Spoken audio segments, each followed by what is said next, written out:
ಉದಾರೀಕರಣ. ಪೀಠಿಕೆ. ಆರ್ಥಿಕ ಚಟುವಟಿಕೆಗಳ ಮೇಲೆ ಸರ್ಕಾರ ವಿಧಿಸಿರುವ ಅನವಶ್ಯಕ ನಿಯಂತ್ರಣಗಳನ್ನು ತೆಗೆದುಹಾಕುವುದು, ತೆರಿಗೆ ಹಾಗೂ ಸುಂಕಗಳಲ್ಲಿ ವಿನಾಯಿತಿ ನೀಡುವುದು ಮತ್ತು ಮಾರುಕಟ್ಟೆ ವ್ಯವಸ್ಥೆಗೆ ಹೆಚ್ಚಿನ ಸ್ವಾತಂತ್ರ್ಯ ನೀಡುವುದನ್ನು ಉದಾರೀಕರಣ ಎಂದು ಕರೆಯಲಾಗುತ್ತದೆ. ಇದರ ಮೂಲವನ್ನು 18ನೇ ಶತಮಾನದ ಮುಕ್ತ ವ್ಯಾಪಾರ ನೀತಿಯಲ್ಲಿ ಕಾಣಬಹುದು.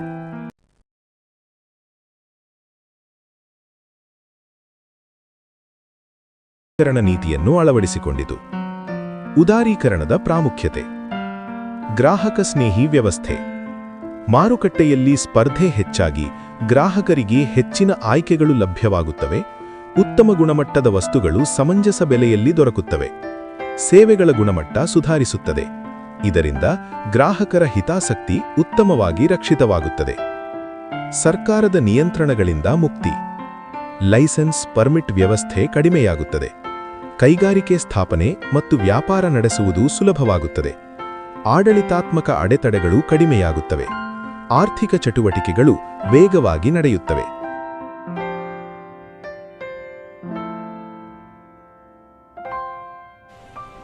ಲೈಸೆನ್ಸ್ ಪರ್ಮಿಟ್ ವ್ಯವಸ್ಥೆ ಕಡಿಮೆಯಾಗಿ ಕೈಗಾರಿಕೆ ಸ್ಥಾಪನೆ ಸುಲಭವಾಯಿತು. ಸ್ಪರ್ಧೆಗೆ ಉತ್ತೇಜನ. ದೇಶೀಯ ಮತ್ತು ವಿದೇಶಿ ಕಂಪನಿಗಳ ನಡುವಿನ ಸ್ಪರ್ಧೆ ಹೆಚ್ಚುತ್ತದೆ. ಉತ್ಪಾದನಾ ದಕ್ಷತೆ ಮತ್ತು ಗುಣಮಟ್ಟ ಸುಧಾರಿಸುತ್ತದೆ. ಹೊಸ ಆವಿಷ್ಕಾರಗಳು ಬೆಳೆಯುತ್ತವೆ. ಗ್ರಾಹಕರಿಗೆ ಉತ್ತಮ ಸೇವೆಗಳು ದೊರಕುತ್ತವೆ.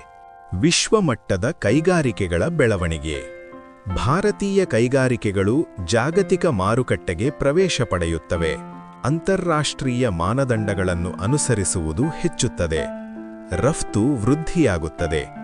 ದೇಶದ ಆರ್ಥಿಕ ಸ್ಥಾನಮಾನ ಬಲವಾಗುತ್ತದೆ. ಖಾಸಗಿ ಹೂಡಿಕೆಗಳ ಹೆಚ್ಚಳ. ವಿದೇಶಿ ಮತ್ತು ದೇಶೀಯ ಹೂಡಿಕೆಗಳು ಹೆಚ್ಚುತ್ತವೆ. ಹೊಸ ಉದ್ಯಮಗಳು ಸ್ಥಾಪನೆಯಾಗುತ್ತವೆ.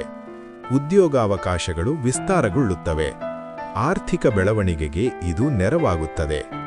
ದೇಶೀಯ ಮತ್ತು ವಿದೇಶಿ ಕಂಪನಿಗಳ ನಡುವೆ ಸ್ಪರ್ಧೆ ಹೆಚ್ಚಿತು. ಆರ್ಥಿಕ ಪ್ರಗತಿ. ಉತ್ಪಾದನೆ ಮತ್ತು ಸೇವಾ ಕ್ಷೇತ್ರಗಳ ಬೆಳವಣಿಗೆಯಿಂದ ಜಿಡಿಪಿ ಹೆಚ್ಚುತ್ತದೆ. ಆದಾಯ ಮಟ್ಟ ಸುಧಾರಿಸುತ್ತದೆ. ಬಡತನ ನಿವಾರಣೆಗೆ ಸಹಕಾರಿಯಾಗುತ್ತದೆ. ಸಮಗ್ರ ಆರ್ಥಿಕ ಅಭಿವೃದ್ಧಿ ಸಾಧ್ಯವಾಗುತ್ತದೆ. ಉತ್ಪಾದನೆ ಮತ್ತು ಸೇವಾ ಕ್ಷೇತ್ರಗಳ ಬೆಳವಣಿಗೆಯಿಂದ ಜಿಡಿಪಿ ಹೆಚ್ಚಾಯಿತು.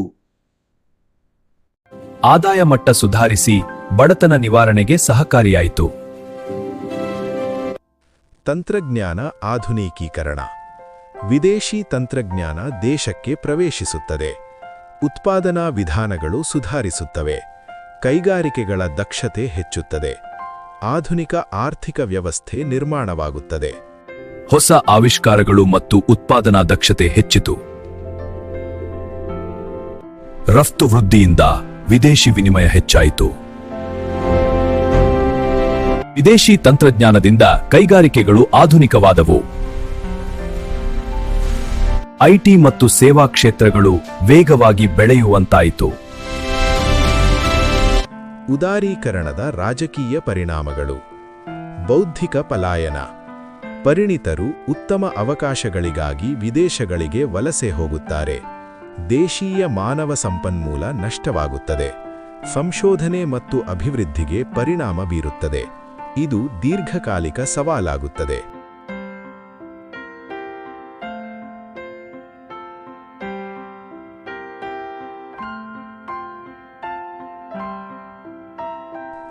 ಕಾರ್ಮಿಕರ ಅವಲಂಬನೆ ಕಡಿಮೆಯಾಗುವುದು. ತಂತ್ರಜ್ಞಾನ ಬಳಕೆ ಹೆಚ್ಚುವುದರಿಂದ ಮಾನವ ಕಾರ್ಮಿಕರ ಅವಶ್ಯಕತೆ ಕಡಿಮೆಯಾಗುತ್ತದೆ. ನಿರುದ್ಯೋಗ ಸಮಸ್ಯೆ ಉಂಟಾಗುತ್ತದೆ. ಕಡಿಮೆ ಕೌಶಲ್ಯದ ಕಾರ್ಮಿಕರಿಗೆ ಹೆಚ್ಚು ಹೊಡೆತ ಬೀಳುತ್ತದೆ. ಸಾಮಾಜಿಕ ಅಸಮಾನತೆ ಹೆಚ್ಚುತ್ತದೆ.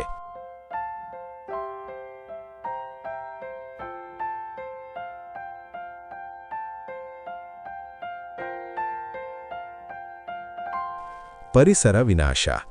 ವೇಗವಾದ ಕೈಗಾರಿಕೀಕರಣದಿಂದ ಪರಿಸರದ ಮೇಲೆ ಒತ್ತಡ ಹೆಚ್ಚುತ್ತದೆ.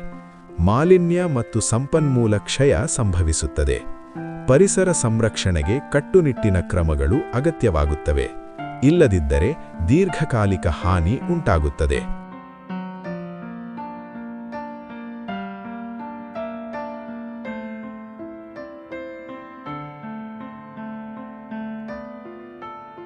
ಬೆಲೆ ಏರಿಕೆ. ಮಾರುಕಟ್ಟೆ ಆಧಾರಿತ ಬೆಲೆ ವ್ಯವಸ್ಥೆಯಿಂದ ಅಗತ್ಯ ವಸ್ತುಗಳ ಬೆಲೆ ಏರುತ್ತದೆ.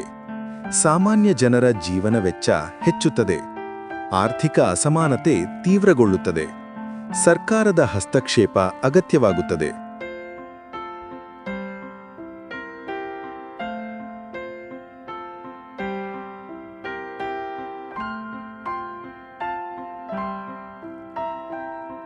ಜನಸಾಮಾನ್ಯರ ಮೇಲೆ ದುಷ್ಪರಿಣಾಮ. ಬಡ ಮತ್ತು ಮಧ್ಯಮ ವರ್ಗದ ಜನರಿಗೆ ತಕ್ಷಣ ಪ್ರಯೋಜನ ದೊರಕುವುದಿಲ್ಲ. ಆದಾಯ ಅಸಮಾನತೆ ಹೆಚ್ಚುತ್ತದೆ. ಸಾಮಾಜಿಕ ಭದ್ರತಾ ವ್ಯವಸ್ಥೆ ಅಗತ್ಯವಾಗುತ್ತದೆ. ಸಮತೋಲನದ ನೀತಿಗಳು ಮುಖ್ಯವಾಗುತ್ತವೆ. ಹಣಕಾಸಿನ ಅಸ್ಥಿರತೆ. ಜಾಗತಿಕ ಮಾರುಕಟ್ಟೆಯ ಅವಲಂಬನೆ ಹೆಚ್ಚುತ್ತದೆ. ವಿದೇಶಿ ಹೂಡಿಕೆಗಳ ಏರುಪೇರುಗಳು ದೇಶದ ಆರ್ಥಿಕತೆಗೆ ಪರಿಣಾಮ ಬೀರುತ್ತವೆ.